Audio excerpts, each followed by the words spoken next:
નમસ્કાર વિદ્યાર્થી મિત્રો, ગયા લેક્ચરમાં આપણે ગણને દર્શાવવાની રીતો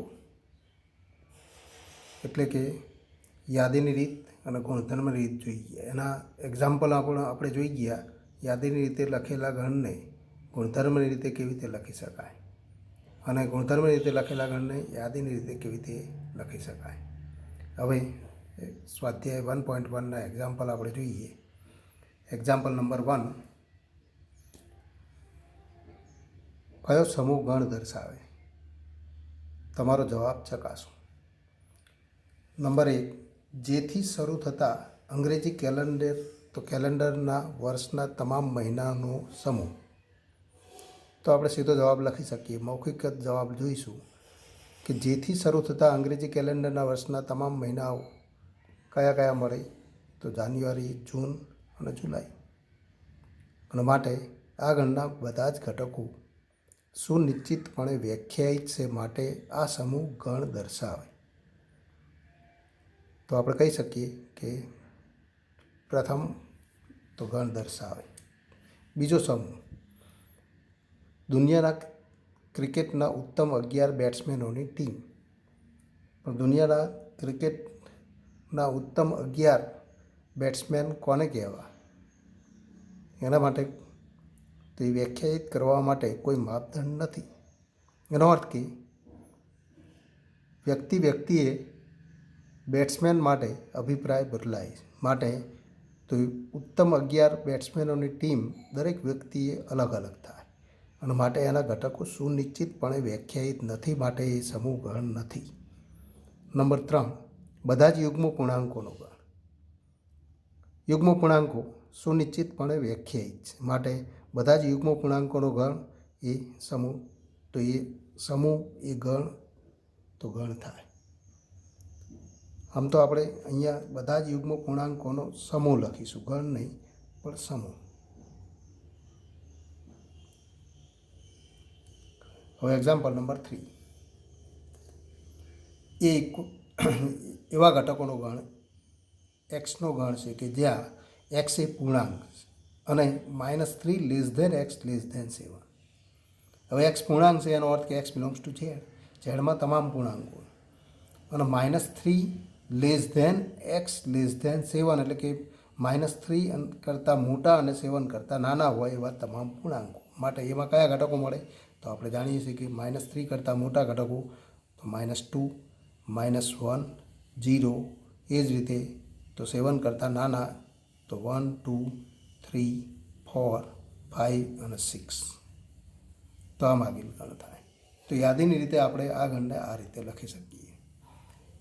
અહીંયા એક્ઝામ્પલ્સ, સ્વાધ્યાયના એક્ઝામ્પલ્સ ખૂબ સરળ છે, પણ બધા એક્ઝામ્પલ્સ આપણે નહીં લઈએ, પણ કેટલાક એક્ઝામ્પલ લઈએ.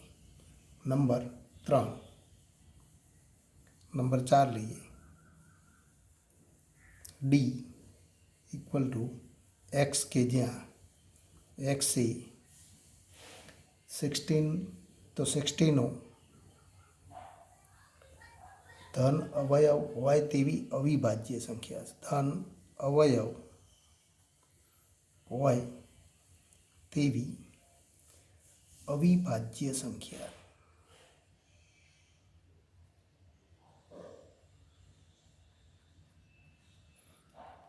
તો 16ના ધન અવયવ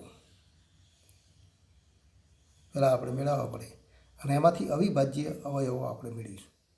તો ધન અવયવ કયા છે? તો 1, તો 16નો અવયવ છે. 2 પણ 16નો અવયવ છે. 3 પણ 16નો અવયવ છે. 4 એ 16નો અવયવ નથી. 5 તો એ પણ 16નો અવયવ. બધા જ અવયવો અહીંયા. તો 5 પણ અહીંયા અવયવ થાય કે કેમ? તો બધા જ ઘટકો એટલે કે બધા જ પૂર્ણાંકો માટે આપણે ચકાસણી કરીએ જે તો જેના દ્વારા 16ને ભાગી શકાય એ એના અવયવ. અથવા આપણે કહી શકીએ 16ના અવયવ મેળવવા માટે 16ને ગુણાકાર સ્વરૂપમાં કેટલા સ્વરૂપે દર્શાવી શકાય? તો અહીંયા આપણે 16ના અવયવ લખીશું, પણ 16 માટે તો આ રીતે લખી શકાય: ઇક્વલ ટુ 1 × 16 ઇક્વલ ટુ 2 × 30. તો આ પ્રમાણે અવયવો બધા જ નક્કી કરવા માટે તો આ રીતે ગણતરી કરો 3 ઇન્ટુ તો 20, એ જ રીતે 4 ઇન્ટુ 50,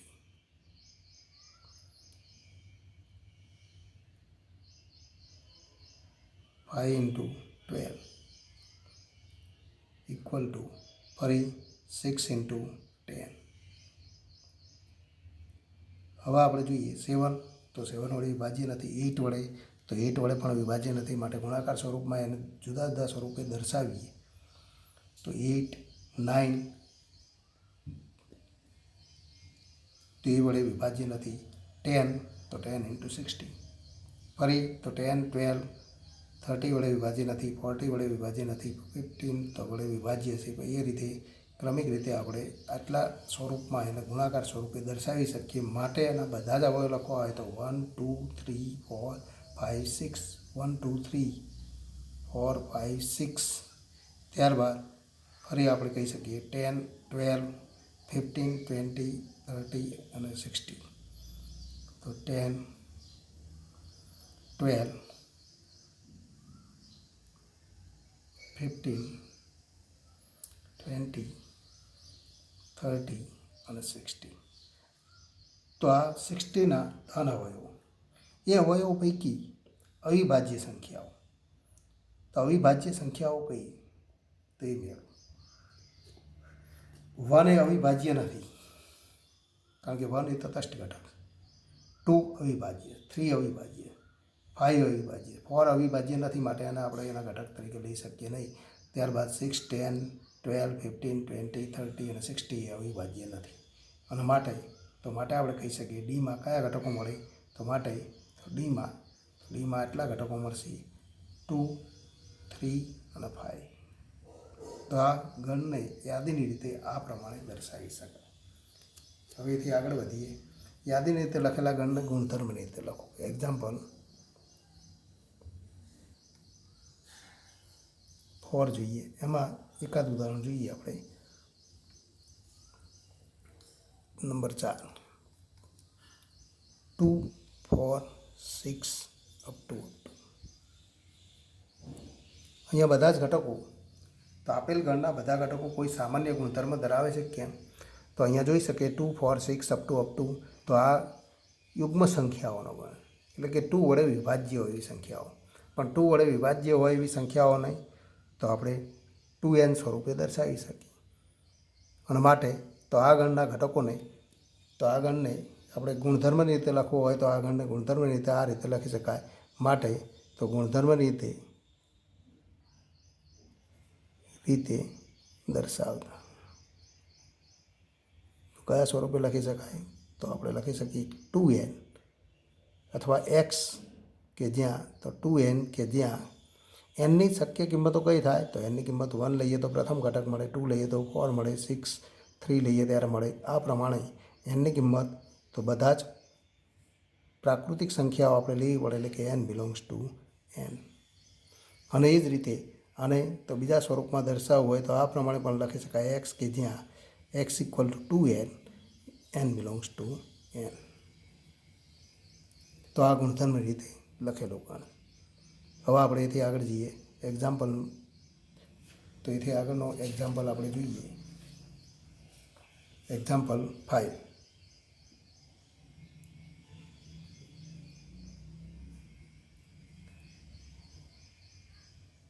ગણના ઘટકો આપણે મેળવવાના છે, ગુણધર્મની રીતે લખાયેલા ગણના ઘટકો. એમાં પણ એકાદ એક્ઝામ્પલ આપણે જોઈએ કે નંબર 3 જોઈએ. c ઇક્વલ ટુ x કે જ્યાં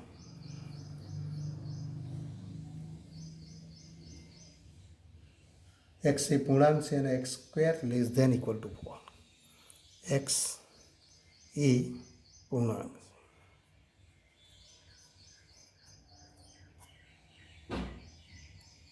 અને x²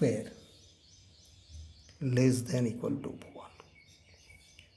અહીંયા ગણના ઘટકો નક્કી કરવા માટે તો આ બે ગુણધર્મનું પાલન કરતા ઘટકો મેળવવા પડે. એટલે કે અહીં આપણે લખી શકીએ x એ પૂર્ણાંક છે, એટલે કે x બિલોંગ્સ ટુ z, અને x² less than equal to 4. હવે અહીં ગણતરી કરીએ ત્યારે એક આપણે ચકાસણી દ્વારા ઘટકો મેળવી શકીએ. ઝેડમાં એવા ઘટકો મેળવી દો કે જે આ શરતનું પાલન કરે. તો આ મૌખિક રીત છે કે એક્સ એ ઝેડમાં છે. તો ઝેડમાં કયા ઘટકો છે? ઋણ પૂર્ણાંક, ધન પૂર્ણાંક અને 0. તો ઋણ પૂર્ણાંક કેટલાક ઋણ પૂર્ણાંક માટે આપણે ગણતરી કરીએ, કેટલાક ધન પૂર્ણાંક અને 0. સૌ પ્રથમ 0 લઈએ તો 0 માટે 0નો સ્ક્વેર એ 4 અથવા 4થી નાનું માટે તો 0 બિલોંગ્સ ટુ સી. 1 લઈએ તો ધન પૂર્ણાંકો માટે ગણતરી કરીએ, 1નો સ્ક્વેર તો 1 લેસ ધેન ઇક્વલ ટુ 4 માટે સીનો ઘટક થાય તો 1 એ સીનો ઘટક છે. 2 લઈએ એક્સ ઇક્વલ ટુ 2 તો આ પ્રમાણે 2નો વર્ગ 4 લેસ ધેન ઇક્વલ ટુ 4 માટે તો 2 બિલોંગ્સ ટુ સી. પણ એક્સની કિંમત 3 લઈએ ત્યારે તો 3નો વર્ગ 9 not less than equal to 4. તો ધન પૂર્ણાંકોમાં 1 અને 2 બે મળે. ત્યારબાદ 3 માટે આપણે ગણતરી કરીએ જે 4 અથવા 4થી નાનું. અહીંયા નાનું નથી 3નો વર્ગ, પણ 4 તો આ પ્રમાણે 3નો વર્ગ એ 9 એ 4થી મોટો. એ જ રીતે 4નો વર્ગ તો એ પણ 9 તો 4થી મોટો મળશે. 5નો વર્ગ તો એમ તેથી આગળ વધતા ઝેડમાં રહેલા ધન ઘટકો માટે એક્સ સ્ક્વેર 4 કરતાં નાનું ન થાય. એનો અર્થ કે ધન પૂર્ણાંક ઘટકો માત્ર 1 અને 2 મળે. પણ ઋણ પૂર્ણાંકો કયા મળે? તો હવે ઋણ પૂર્ણાંકો માટે ગણતરી કરીએ, -1 લઈએ તો એ પણ તો -1નો વર્ગ એટલે કે 1 લેસ ધેન ઇક્વલ ટુ 4 થાય માટે સીનો ઘટક થાય, -2 પણ સીનો ઘટક થાય. આ રીતે મેળવી શકાય. તો આ મૌખિક રીત છે, ગણતરી દ્વારા આપણે નિરૂપણ મેળવીએ. હવે આપણે જોઈએ કે ગુણધર્મ રીતે એટલે કે સંખ્યાઓના ગુણધર્મ. એક્સ એ ઝેડનો ઘટક છે અને x square less than equal to 4. તો એક્સ બિલોંગ્સ ટુ ઝેડ તથા તો અહીંયા આપણે લખી શકીએ માટે તો એક્સ બિલોંગ્સ ટુ ઝેડ અને x square less than equal to 4 બંને બાજુ વર્ગમૂળ લઈએ તો અહીંયા માનાંક થાય, માનાંક x less than equal to 2 માટે એક્સ બિલોંગ્સ ટુ ઝેડ અને માનાંક x less than equal to તો 2. તો આના માટે એક અગત્યનો અસમતાઓનો ગુણધર્મ છે કે કોઈ પણ સંખ્યા માટે એના માનાંકનું મૂલ્ય 2 અથવા 2થી નાનું હોય એટલે કે માનાંક x less than equal to a હોય તો -a less than x less than a થાય એટલે કે -2 less than or equal to x less than equal to 2 થાય. અને માટે એક્સ ઝેડમાં હોય અને -2 અને 2ની વચ્ચે હોય તો સંખ્યા રેખા ઉપર આપણે જોઈ શકીએ છીએ કે તો અહીંયા આપણે સંખ્યા રેખા દોરીને પણ અર્થ મેળવી શકીએ. સંખ્યા રેખા દોરીએ તો સંખ્યા રેખા ઉપર અહીંયા 0 દર્શાવીએ, 1 2 3 એ જ રીતે -1 -2 -3 આ પ્રમાણે ઘટકો આપણને મળશે. પણ -2 અથવા -2થી મોટા અને 2 અથવા 2થી નાના એવા ઘટકો કેટલા છે? તો -2 -1 0 1 અને 2. અને માટે આપણે કહી શકીએ માટે એક્સની શક્ય કિંમતો કઈ થાય તો -2 -1 0 1 અને તો 2 મળે. માટે આપણે કહીએ સીમાં કેટલા ઘટકો મળે તો -2 -1 0 અને 2. આ પ્રમાણે કોઈપણ ગુણધર્મની રીતે લખાયેલા ગણ માટે એવા ઘટકો એક્સ આપણે મેળવવા પડે કે એક્સ એ તો આ બે ગુણધર્મનું પાલન કરે, બંને ગુણધર્મનું પાલન કરે. પ્રથમ ગુણધર્મનું પણ પાલન કરે, એ ઝેડમાં પણ હોવો જોઈએ, પૂર્ણાંક હોવો જોઈએ એટલે કે ઝેડમાં હોવો જોઈએ અને એનો વર્ગનું મૂલ્ય 4 અથવા 4થી નાનું થવું જોઈએ. ત્યારે એ અને માત્ર એ જ ઘટકો આ ગણના ઘટકો થાય તો એ ઘટકો આપણે મેળવીએ. હવે એથી આગળ જઈએ એક્ઝામ્પલ નંબર 6. એમાં પણ આપણે એક એક્ઝામ્પલ જોઈએ. એક્ઝામ્પલ 6 એમાં જોડકાઓ છે પણ એક ગુણધર્મ રીતે લખાયેલા ગણને આપણે યાદીની રીતે લખીએ.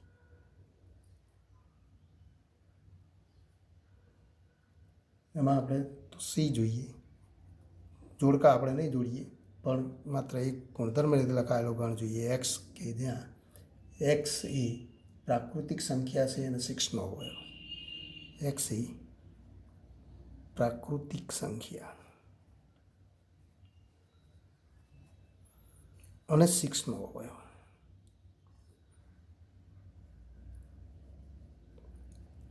તો અહીંયા આપણે જોઈ શકીએ 6ના અવયવ મેળવવા માટે 6ને આપણે ગુણાકાર સ્વરૂપમાં દર્શાવવાનું છે 1 × 6 2 × 3. ત્યારબાદ તો 3 × 2 તો એ આપણે લખી શકીએ પણ એનું નિરૂપણ 2 × 3 કે 3 × 2 એ સ્વરૂપે લખી શકાય. ત્યારબાદ 6 × 1 લખી શકાય પણ આ બે જ અલગ સ્વરૂપમાં, તો એનું નિરૂપણ મળે. માટે સીમાં કયા ઘટકો છે? માટે આપણે લખી શકીએ 1, 2, 3 અને 6. પ્રાકૃતિક સંખ્યા એ અવયવ, તો બધા જ પ્રાકૃતિક સંખ્યાઓ છે. માટે 1, 2, 3, 6 એ તો એ ગણ સીના ઘટકો થાય. હવે આપણે આગળ વધીએ. ગણના કેટલાક પ્રકારો આપણે જોઈશું. પહેલો પ્રકાર ખાલી ગણ. ખાલી ગણ એનો અર્થ કે એના નામ ઉપરથી જ આપણે કહી શકીએ કે જેમાં એક પણ ઘટક ન હોય. તેવું ઉદાહરણ આપણે પહેલાં લખીએ કે કોઈ પણ ગણ આપણને આપેલું હોય તો એ ગણના કયા ઘટકો મળે છે એ સૌ પ્રથમ આપણે વિચારીએ. એનો અર્થ કે કોઈ ગણના ઘટકો માટે એક તો ગણ આપણે દર્શાવી દઈએ તો એ ગણમાં ક્યારેક કોઈ ઘટકો ન મળે તો એનું ઉદાહરણ આપણે દર્શાવવું હોય તો આપણે લખી શકીએ કે ગણ એ ઇક્વલ ટુ એવા ઘટક એક્સ કે જ્યાં એક્સ એ 1 અને 2 વચ્ચે રહેલ પ્રાકૃતિક સંખ્યા.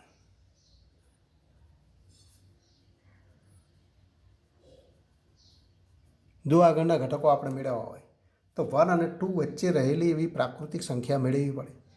પણ આગળમાં તો એક પણ ઘટક નથી. માટે આપણે કહી શકીએ અહીં આપણે કહી શકીએ કે અહીં 1 અને 2 વચ્ચે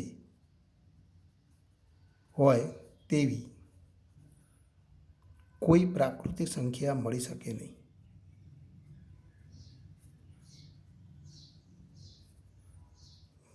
ન મળે. માટે આપણે કહી શકીએ કે એમાં એક પણ ઘટક નથી. માટે તો ગણ એને આપણે ખાલી ગણ કહીશું. તો હવે ખાલી ગણની વ્યાખ્યા.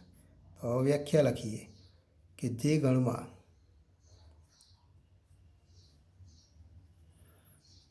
એક પણ સભ્ય ન હોય, સભ્ય કે ઘટક, તેવા ગણને ખાલી ગણ કે રિક્ત ગણ કહેવાય.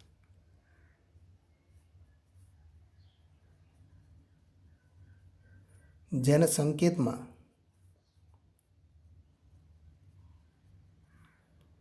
ફાય સંકેત વડે દર્શાવાય અથવા ક્યારેક એને તો માત્ર આપણે ગણનો સંકેત તનુષ્કાંશ દ્વારા આપણે દર્શાવીશું જેમાં એક પણ ઘટક નથી.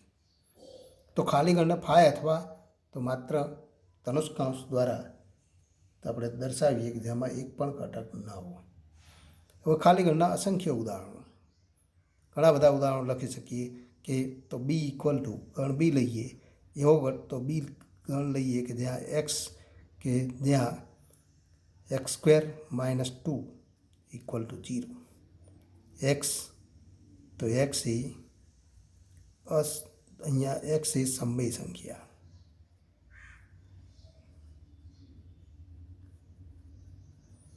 તો અહીંયા આપણે કહી શકીએ એક્સ સ્ક્વેર -2 ઇક્વલ ટુ 0, તો એક્સ સ્ક્વેર ઇક્વલ ટુ 2, તો એક્સ ઇક્વલ ટુ +or -√2. પણ √2 અને -√2 તો અસમય સંખ્યા છે. માટે તો આગળમાં તો સમય હોવી જોઈએ પણ સમય નથી. માટે આ સમીકરણનો એક પણ ઉકેલ તો અહીંયા સમય ન મળે. માટે આપણે કહી શકીએ બી ઇક્વલ ટુ 5. તો અહીં આપણે લખી શકીએ એક્સ સ્ક્વેર -2 ઇક્વલ ટુ 0 અને imply x square equal to 2. માટે એક્સ ઇક્વલ ટુ +or -√2 જે પૈકી એક પણ સમય નથી. માટે આપણે કહી શકીએ જે અસમય સંખ્યા.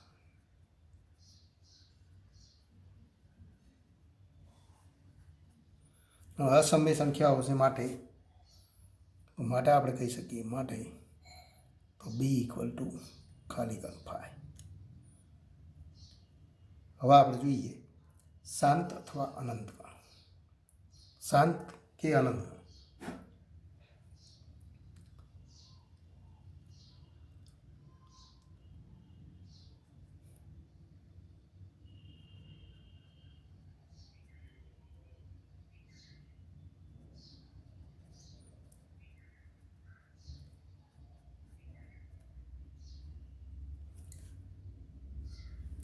શાંત ગણ કોને કહીશું? તો એના માટે આપણે ઉદાહરણ જોઈએ. જુદા જુદા ઉદાહરણ લઈશું. ખાલી ગણમાં એક પણ ઘટક નથી, તો એ પણ એક શાંત ગણનો પ્રકાર. પણ એ કેવી રીતે તો આપણે દર્શાવી શકીએ? આપણે જોઈએ કે કોઈ પણ ગણ આપણને આપેલો હોય તો એના ઘટકોની સંખ્યા કોઈ પૂર્ણાંક કે ધન પૂર્ણાંક દ્વારા આપણે દર્શાવી શકીએ, ત્યારે એ ગણ શાંત ગણ. અહીંયા આપણે ઉદાહરણ લઈએ. એ ઇક્વલ ટુ, તો A equal to 1 2 3 4. B equal to a b c d e f. અને બીજું કોઈ ઉદાહરણ લઈએ. સી ઇક્વલ ટુ પ્રાકૃતિક સંખ્યાઓનો ગણ 1 2 3 4 5 2, એટલે કે ઇક્વલ ટુ એન. હવે અહીંયા જોઈએ તો એ ઇક્વલ ટુ 1 2 3 4 અને બી ઇક્વલ ટુ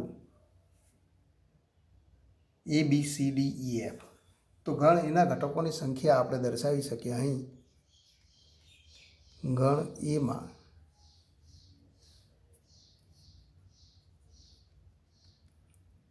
ચાર ઘટકો, એટલે કે ઘટકોની સંખ્યા આપણે ધન પૂર્ણાંક વડે દર્શાવી છે. તથા તો ગણ બીમાં a b c d e f, તો 6 ઘટકો, 6 ઘટકો. અને ગણ સીમાં અસંખ્ય એટલે કે અનંત ઘટકો, તથા સીમાં અસંખ્ય ઘટકો, જેને કોઈ ધન પૂર્ણાંક વડે દર્શાવી શકાય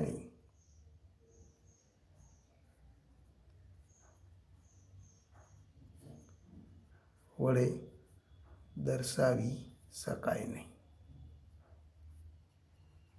માટે અહીંયા એ અને બી શાંત ગણ, જ્યારે સી એ શાંત ગણ નથી, શાંત ન હોય એવા ગણને આપણે અનંત ગણ કહીશું. તો અહીંયા આપણે કહી શકીએ અહીં એ અને બી શાંત ગણ,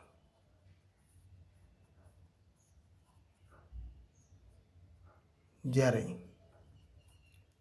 સી એ અનંત ગણ. આના આધારે હવે આપણે વ્યાખ્યા લખી શકીએ કે શાંત ગણ કોને કહીશું. તો જો આપેલ ગણ, તો શાંત ગણની વ્યાખ્યા આપણે આ પ્રમાણે લખી શકીએ. શાંત ગણ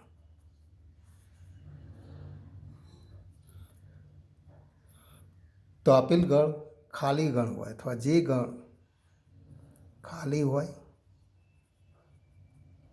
અથવા નિશ્ચિત ધન પૂર્ણાંક સંખ્યા વડે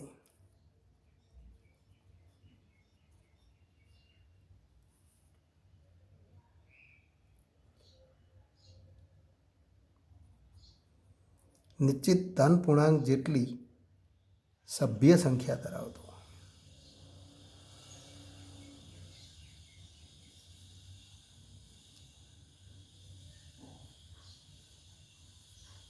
તો તેવા ગણને શાંત ગણ કહેવાય. એનો અર્થ કે ખાલી ગણ અથવા એવો ગણ કે જેના ઘટકોની સંખ્યાને આપણે કોઈ ધન પૂર્ણાંક સંખ્યા વડે દર્શાવી શકીએ, તો એ ગણ તો શાંત ગણ થાય.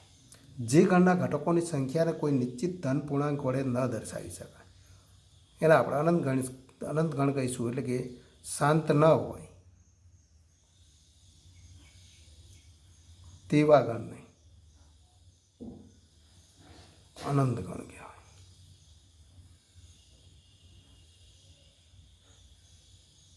શાંત ગણના તો ઉદાહરણ આપણે જોઈ ગયા, અનંત ગણનું પણ એક ઉદાહરણ જોઈ ગયા. એ ઉપરાંત સંખ્યા ગણો આપણે જાણીએ છીએ એન ઝેડ ક્યુ. તો એન ઝેડ ક્યુ આર એ, તો એ અનંત ગણના ઉદાહરણો છે.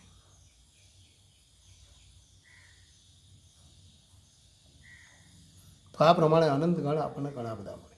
એ ઉપરાંત અનંત ગણને દર્શાવવા માટે તો આપણે અગાઉ પણ જોઈ ગયા, ગણને દર્શાવવા માટે યાદીની રીતે એને લખીએ ત્યારે તો દરેક અનંત ગણને આપણે યાદીની રીતે ન લખી શકીએ, પણ કેટલાક અનંત ગણને તો આપણે દર્શાવી શકીએ કે એનના બધા જ ઘટકો આપણે યાદીની રીતે દર્શાવવો હોય તો એ દર્શાવી ન શકાય, પણ એને દર્શાવવા માટે આપણે રીત જોઈ ગયા કે એમાં 1 2 3 4 માત્ર પ્રાકૃતિક ધન પૂર્ણાંક સંખ્યાઓ છે, તો એને આપણે તો કેટલાક ધન પૂર્ણાંકો લખી ત્યારબાદ 3 ટપકા કે 4 ટપકા કરીશું. એનો અર્થ કે આ જ ક્રમમાં આ જ રીતે વ્યાખ્યાયિત હોય એવા ક્રમબદ્ધ ઘટકો એમાં મળે, અનંત અંતર સુધી મળે, માટે તો એને અનંત ગણ.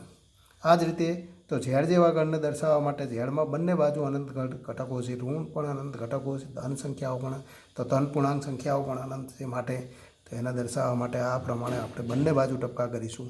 -2 -1 0 1 2 આ પ્રમાણે ક્રમમાં આવતા ઘટકોનો ગણ. તો એ ઝેડને આપણે આ પ્રમાણે દર્શાવી શકીશું. તો આ અનંત ગણનું ઉદાહરણ હતું. હવે તો એથી આગળ વધીએ સમાન ગણ. પણ એ પહેલાં આપણે ઉદાહરણ જોઈ લઈએ કે કોઈ પણ ગણ આપણને આપેલો હોય તો એ અનંત ગણ થાય છે કે શાંત ગણ, તો એ નક્કી કરો. તો એક ઉદાહરણ આપણે પહેલું જોઈએ કે નંબર 1 એક્સ કે જ્યાં એક્સ એ અવિભાજ્ય સંખ્યા.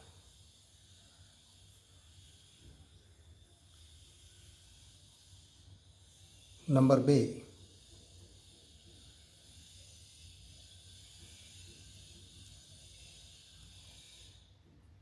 એક્સ, અહીંયા અવિભાજ્ય સંખ્યા છે, એક્સ બિલોંગ્સ ટુ એન પણ આપણે લખીશું, એક્સ બિલોંગ્સ ટુ એન એટલે કે ધન પૂર્ણાંક સંખ્યાઓ માટે આપણે પ્રાકૃતિક સંખ્યાઓ માટે આપણે ગણીએ. એક્સ બિલોંગ્સ ટુ એન અને એક્સ એ અયુગ્મ સંખ્યા પૂર્ણાંક. Number 3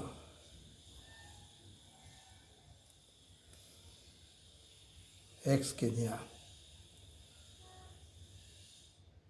x belongs to N અને 2x - 1 = 0. એ કેટલાક ઉદાહરણો પૈકી તો કયા ગણ શાંત ગણ છે, અનંત ગણ છે તે નક્કી કરો. પૈકી કયા શાંત ગણ અને કયો ગણ અનંત ગણ.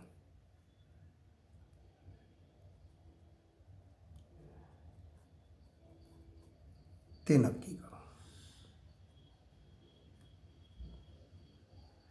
અહીંયા આપણે જોઈએ પ્રથમ એક્સ એ અવિભાજ્ય સંખ્યા.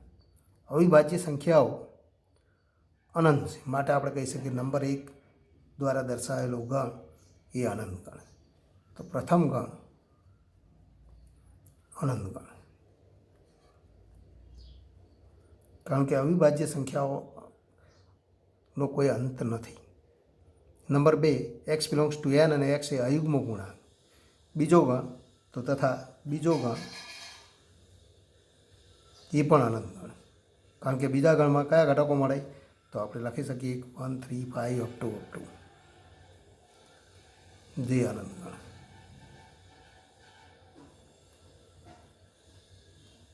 અને ત્રીજો ગણ તો એક્સ બિલોંગ્સ ટુ એન અને 2x - 1 = 0. 2x = 1 થાય તો x = 1/2, પણ 1/2 એનમાં નથી અને 1/2 એનમાં નથી, માટે આપણે કહી શકીએ માટે ત્રીજો ગણ કયો થાય તો ત્રીજો ગણ અહીંયા તો એમાં એક પણ ઘટક ન મળે, કારણ કે x = 1/2 મળે આ શરતથી, જે એનમાં નથી, માટે તો ત્રીજો ગણ એ ખાલી ગણ થાય છે અથવા ખાલી ગણ, અને માટે તો જે શાંત ગણ. ખાલી ગણના આપણે શાંત ગણ તરીકે લઈએ છીએ. તો આ શાંત ગણ.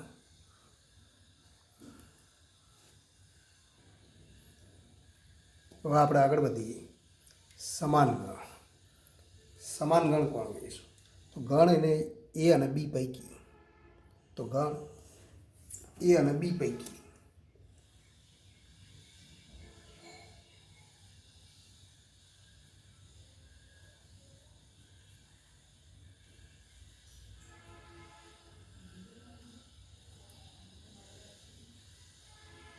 જો એનો પ્રત્યેક ઘટક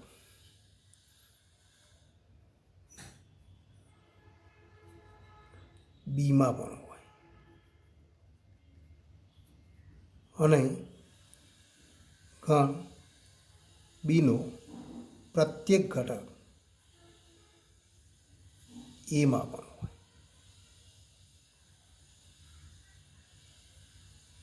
તો એ અને બી સમાન ગણ કહેવાય.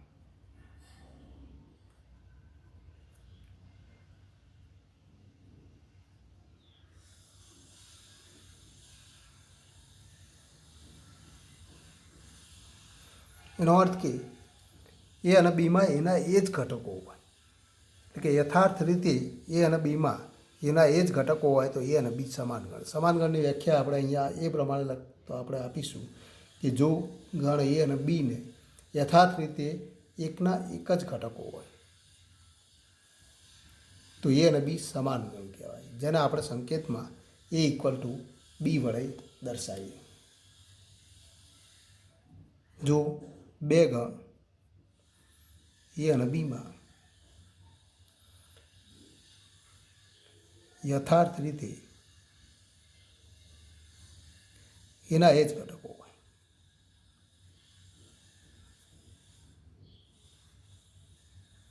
તો એ અને બી સમાન ગણ તેમ કહેવાય,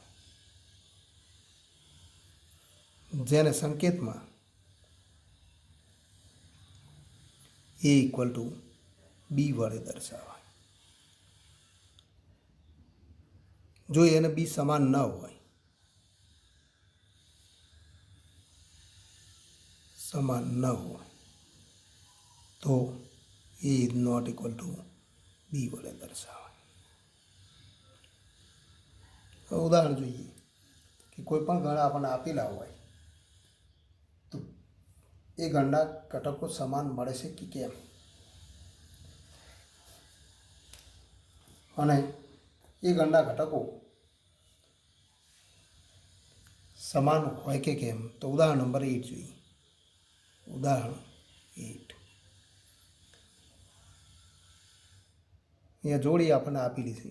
નંબર 1 એલોયના મૂળાક્ષરોનો ગણ અને લોયલના મૂળાક્ષરનો ગણ. નંબર 1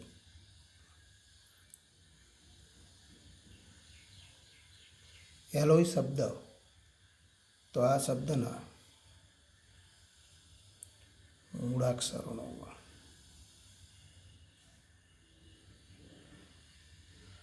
એક્સ અને લોયલ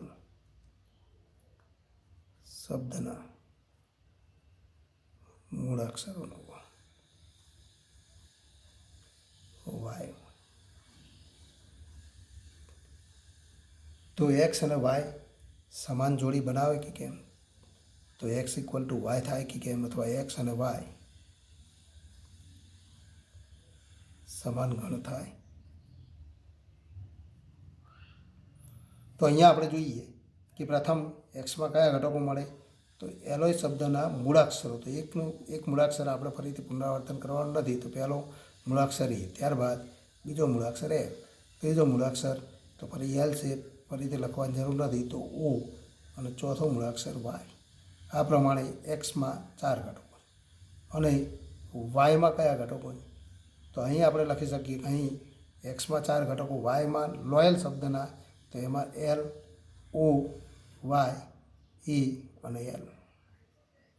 આ બંને ગણમાં ફરી એલ આપણે લખવાની જરૂર નથી, એટલે કે એલ, ઓ, વાય, ઈ.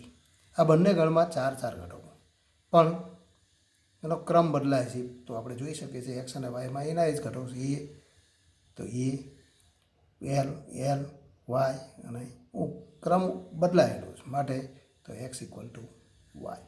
માટે આપણે કહી શકીએ કે એક્સ અને વાય સમાન. હવે આપણે એક્ઝામ સ્વાધ્યાય 1.2 તો એના કેટલાક એક્ઝામ પણ જોઈશું. એના એક્ઝામ્પલમાં ખાલી ગણના ઉદાહરણ. નીચેનામાંથી કયા ગણ ખાલી ગણના ઉદાહરણ છે? તો એક્ઝામ્પલ નંબર 1. કયા ગણ ખાલી ગણના ઉદાહરણ છે? નંબર 1, 2 વડે વિભાજ્ય અયુગ્મ પ્રાકૃતિક સંખ્યાઓનો ગણ.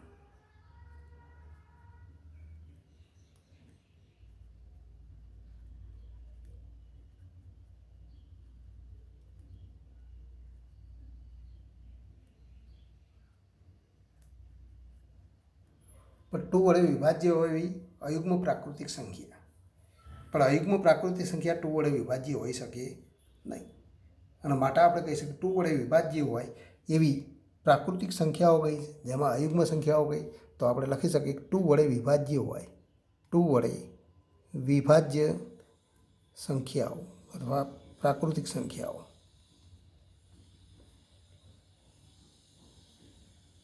તો કઈ મળે? તો પ્રાકૃતિક સંખ્યાઓ તો આ પ્રમાણે મળે: 2, 4, 6, 8, 10 અપ ટુ. જે પૈકી એક પણ, તો જે પૈકી બધી જ સંખ્યાઓ કેવી છે? યુગ્મ. જે પૈકી એક પણ અયુગ્મ સંખ્યા નથી.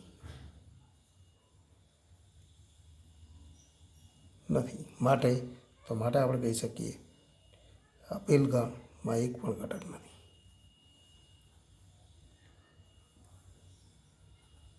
એક પણ ઘટક નથી અને માટે આપેલ ગણ ખાલી ગણ.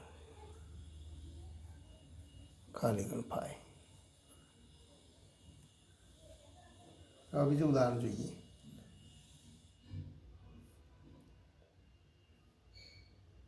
નંબર 3. x એ પ્રાકૃતિક સંખ્યા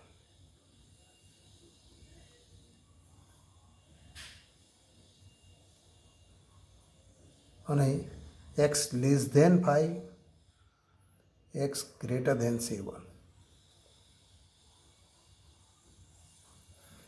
તો x એ પ્રાકૃતિક સંખ્યા છે. x એ તો 1, 2, 3 એટલે કે n નો ઘટક છે.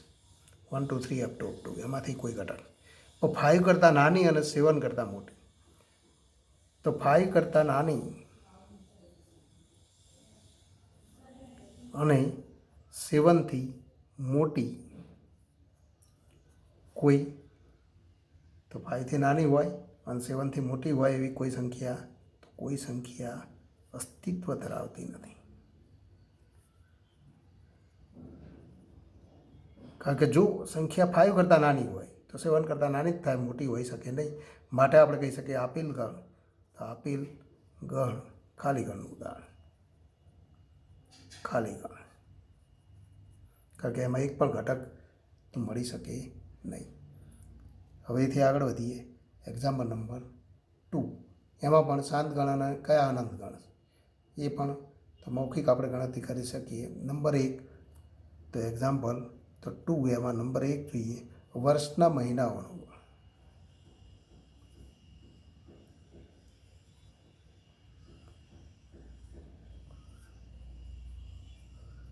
તો વર્ષના મહિનાઓનો ગણ, તો વર્ષના 12 મહિનાઓ છે. માટે આપણે કહી શકીએ કે આ ગણના, તો આ ગણમાં કુલ કેટલા ઘટકો છે? આ ગણમાં કુલ 12 ઘટકો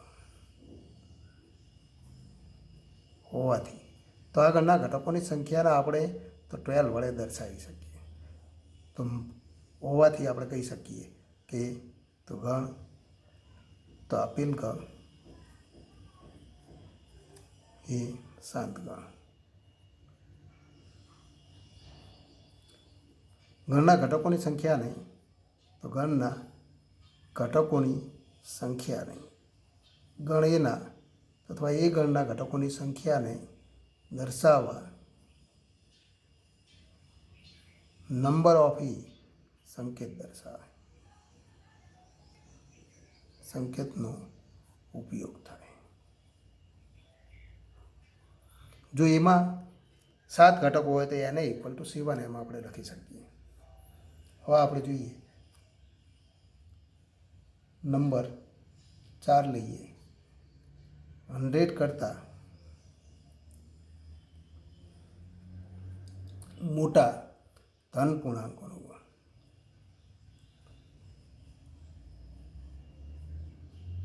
હંડ્રેડ કરતાં મોટા ધન પૂર્ણાંકો એટલે કે 101થી શરૂઆત કરો અને 102, 103, 104, એનો અર્થ કે આ ગણને આપણે દર્શાવવું હોય તો આ પ્રમાણે દર્શાવી શકીએ 101, 102 અપ ટુ. પણ જેમાં અનંત ઘટકો માટે અસંખ્ય ઘટકો છે, તેથી તે અનંત ગણ.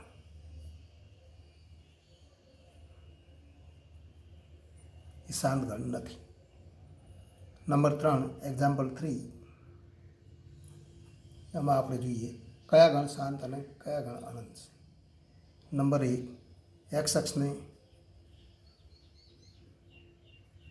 સમાંતર રેખાઓનો ગણ.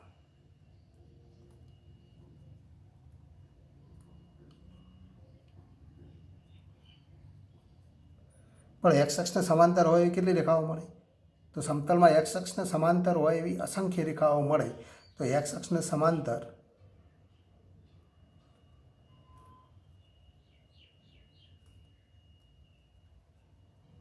હોય તેવી અસંખ્ય રેખાઓ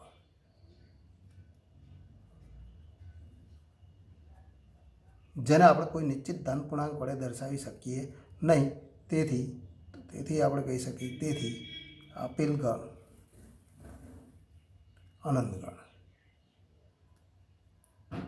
અનંત ગણ છે અથવા શાંત ગણ નથી.